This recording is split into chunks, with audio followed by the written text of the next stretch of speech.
passed in Congress by a narrow margin. I believe it was like 217, 214, something along those lines. And what does this mean for our gun rights? Because this bill was primarily focused on taxation and spending, with a big portion of it going to Trump's agenda with Border Patrol and actually getting them funded properly. But there was a portion that they tried to put in with the SBR and the Hearing Protection Act into that to essentially remove suppressors and your SBRs off the NFA completely, which would just undermine the entire thing and cause it crashing to the ground. But there was big worries because the Senate parliamentarian, who probably should be fired at this point, removed this under the Byrd rule, meaning that this was a bill pertaining to spending, so those things could not be removed because it doesn't refer to spending. However, in 1937 Supreme Court case, Sonzinski versus the United States, the Supreme Court ruled that the NFA was specifically a taxation law and therefore was governed by taxation under Congress. So, under that, in my opinion anyways, it could have been stuck under there, under the Byrd rule, and be just fine. But playing political games, it got yanked out because the last thing that anybody in Congress ever wants to see are these items removed, because it's a removed source of taxation, and it keeps items out of the hand of law-abiding citizens. Specifically, we're talking suppressors and our SBRs. Now, this is not an SBR.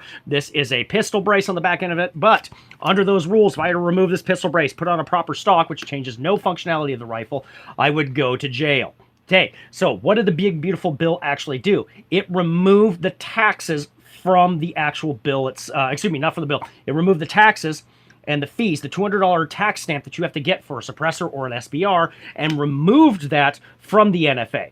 It kept on those items. So if you still got a suppressor, you still had to fill out a Form 1, and same with the SBR, and you still had to register that. And that's the big thing that people really, really pissed about, because it didn't remove the registration, which means it also didn't remove having to get fingerprinted, having to ask permission from the ATF that if I'm going out of state with my SBR, I have to file forms in order to travel across state lines. It was a big, hot, bloody mess. Okay, so what does this also mean with it being removed? Well, the big thing that's now moving is that Gun Owners of America, B&T, Silencer Shop, and Silencer Co., I believe, might be on there, and several other big major gun rights groups. Palmetto State Arms is part of it too, just filed a big, beautiful lawsuit against Congress, essentially stating that because they are no longer tax items under the NFA has no purpose at this point anymore. And so that's where we're lying right now, is where do we move with these lawsuits?